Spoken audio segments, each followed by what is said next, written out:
নমস্কাৰ আজি হৈছে 24 নৱেম্বৰ অসমৰ লগতে ভাৰতৰ বিভিন্ন প্ৰান্তৰ পৰা আজি ৰাতিপুৱাৰ কেইবাটাও খবৰ আহি পৰিছে এই মুহূৰ্তত জনাইছো আজিৰ প্ৰথমটো খবৰ নিৰ্বাচনী ফলাফলৰ এটি ডাঙৰ খবৰ দুৰ্গ খহিল ৰকিবুল হুছেইনৰ সামগুৰিত পৰাস্ত হল ৰকিবুল হুছেইনৰ পুত্ৰ তানজিল হুছেইন আৰু দীপ্লু ৰঞ্জন শৰ্মাৰ বৃহৎ জয় পৰিলক্ষিত হৈছে আমি খবৰটো জনাইছো সবিস্তাৰে যে সামগুৰিত এবাৰ দীপ্লু ৰঞ্জন শৰ্মাৰ বৃহৎ জয় দেখিবলৈ পোৱা গৈছে সামগুৰিত খহিল ৰকিবুল হুছেইনৰ দুৰ্গ আৰু পৰাস্ত হল ৰকিবুল হুছেইনৰ পুত্ৰ তানজিল হুছেইন ২৬,০০০তকৈ অধিক ভোটত জয়লাভ কৰিছে দীপ্লু ৰঞ্জন শৰ্মাই আৰু সামগুৰিত দীপ্লু ৰঞ্জন শৰ্মাৰ বৃহৎ জয় পৰিলক্ষিত হৈছে আৰু সামগুৰিত খহিল এইবাৰ ৰকিবুল হুছেইনৰ দুৰ্গ আটাইতকৈ চৰ্চিত খবৰটো যে পৰাস্ত হল ৰকিবুল হুছেইনৰ পুত্ৰ তানজিল হুছেইন সামগুৰি সমষ্টিত আৰু ২৬,০০০তকৈ অধিক ভোটৰ ব্যৱধানত জয়লাভ কৰিছে দীপ্লু ৰঞ্জন শৰ্মাই আৰু সামগুৰিত দীপ্লু ৰঞ্জন শৰ্মাৰ বৃহৎ জয় পৰিলক্ষিত হৈছে এই মুহূৰ্তত জনাইছো আজিৰ দ্বিতীয় নম্বৰ খবৰটো ৰাজনৈতিক মহলৰ আৰু এটি ডাঙৰ খবৰ ৱাইনাডত ৰেকৰ্ড কৰিলে প্ৰিয়ংকা গান্ধীয়ে ৱাইনাডত ইতিহাস ৰচিলে এইবাৰ প্ৰিয়ংকা গান্ধীয়ে প্ৰায় ৪ লাখ ভোটৰ ব্যৱধানত বিজয় নিশ্চিত এইবাৰ প্ৰিয়ংকা গান্ধীৰ বৃহৎ মতদানৰ পিছতেই কংগ্ৰেছ নেত্ৰীগৰাকীৰ টুইট দেখিবলৈ পোৱা গৈছে আৰু ৱাইনাডৰ জনতাক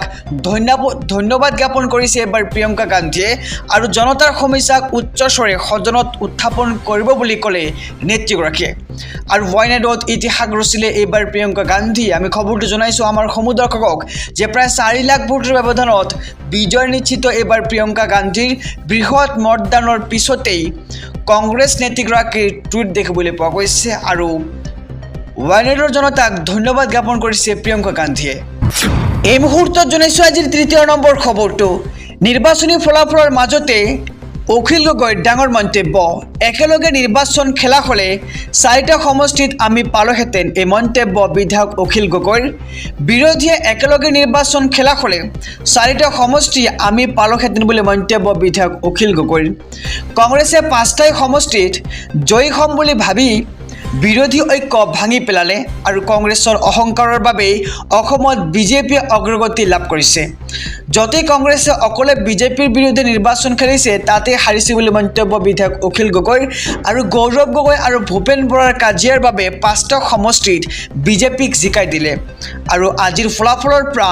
এটাই শিক্ষা ল'ব লাগিব ২০২৬ চনত আমি আকৌ এক হ'ব লাগিব আৰু গৌৰৱ গগৈৰ অহংকাৰত আজি এইটো এটা